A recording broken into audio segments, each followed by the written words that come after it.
సిలువ మరణం దేని కొరకో తెలుసా? ఎందుకు దీన్ని గుడ్ ఫ్రైడే అన్నారో తెలుసా? పాపం పరిహరింపబడాలి అని అంటే ఖచ్చితంగా రక్తం చిందించబడాలి. యాజకులు బలిపీఠం దగ్గర ఉన్నప్పుడు పాపం చేసిన వ్యక్తి గొర్రెనో మేకనో దూడనో పావురానో తీసుకొచ్చి ఎవరికి ఇవ్వాలా? యాజకుడికి ఇవ్వాలి. అది రక్తం చిందించబడితేనే ఆ వ్యక్తి యొక్క పాపము క్షమించబడుతుంది. ప్రధాన యాజకుడైన యేసయ్య చేసిన పని ఏంటో తెలుసా? వాటన్నిటికి బదులుగా ప్రతి మానవుల పాపము కొరకు నేనే నా రక్తమును కారుస్తాను, ప్రయోజనము చేస్తాను.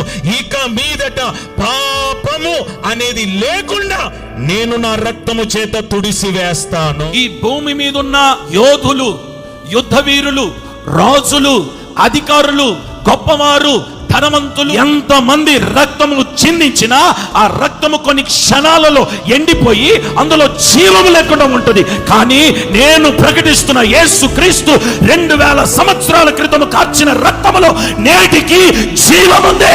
ఆయన రక్తం పరిశుద్ధమైన రక్తం, ఆయన రక్తం నిర్దోషమైన రక్తం, ఆయన రక్తము కల్మషము లేని రక్తం, ఆయన రక్తము క్షమించగలిగిన రక్తము, ఆయన రక్తము ప్రతి పాపమును కడగగలిగిన రక్తము, ఆయన రక్తము కన్నీరు తుడవగలిగిన రక్తము, ఆయన రక్తము కృంగుదల తీసివేయగలిగిన రక్తము, ఆయన రక్తము నిన్ను లేవనెత్తగలిగిన రక్తము. యేసు రక్తమే జయం.